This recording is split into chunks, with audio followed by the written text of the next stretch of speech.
Just numb, as though a switch had been flipped in his head.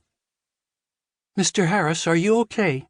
Can you hear me?" Nancy asked, her gaze troubled now, her brow creased with worry, and her eyes flitting nervously to the nearby monitor.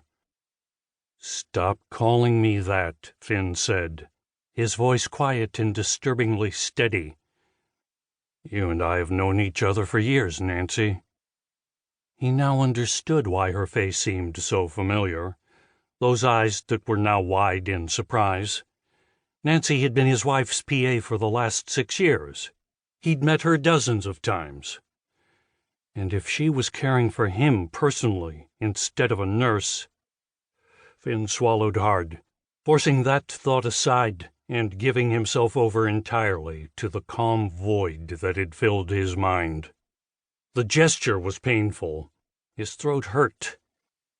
Feeding tube, it came to him immediately. The lack of feeling in his legs made sense now, too. Spinal injury, long-term paralysis, his brain supplied clinically. "Finn, please look at me," Nancy said, her voice filled with an emotion that he didn't want to hear right now. Finn couldn't bring himself to do it. He didn't want to see the information painted across her face. He just wanted this moment to continue a little longer, for her to let him be and let him embrace that numb emptiness. And yet his eyes raised to hers on their own, drawn inexplicably upward. He saw the truth shining in Nancy's eyes, in the moisture that clung there, the pinched lips, the pale skin, dark circles that spoke of sleepless nights. His mind picked out each piece of data, and he could feel it unraveling that clinical calm, leading inexorably toward an inevitable conclusion. And so Finn squeezed his eyes shut, not trusting himself to stay in control, not if he had to see the compassion and pain reflected in her expression. A small nervous cough came from Nancy. "You're at St. Peregrine Memorial," she explained. "You suffered severe injuries from the accident, internal organ damage, multiple fractures along both arms, dislocated shoulder, yet the most severe injury was to your spine. That's what's causing the lower body paralysis." "How long?" he croaked. 10 days since the accident. They induced a coma to help repair most of the damage and injected neuroplastic into your arms to repair the fractures.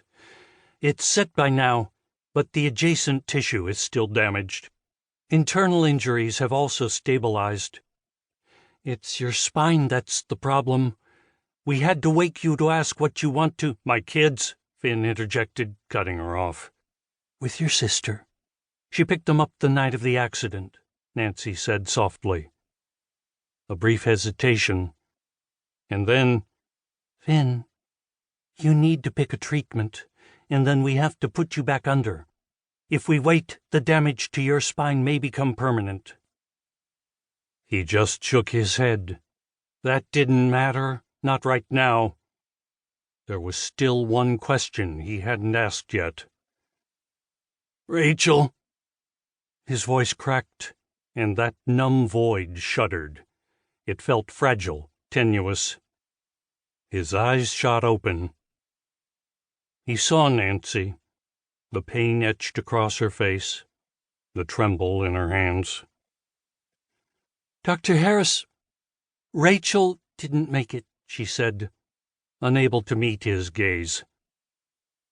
Nancy reached out a hand, laying it on his arm. Compassion, pity, grief.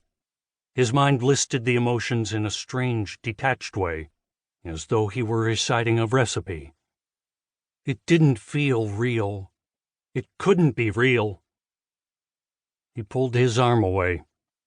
"Where is she? The morgue downstairs?" Nancy's eyes widened. "Well, yes, but—" "Get me a chair." "Finn, you can't—" "Just do it, Nancy," he said calmly, his eyes meeting hers, his gaze even and unwavering.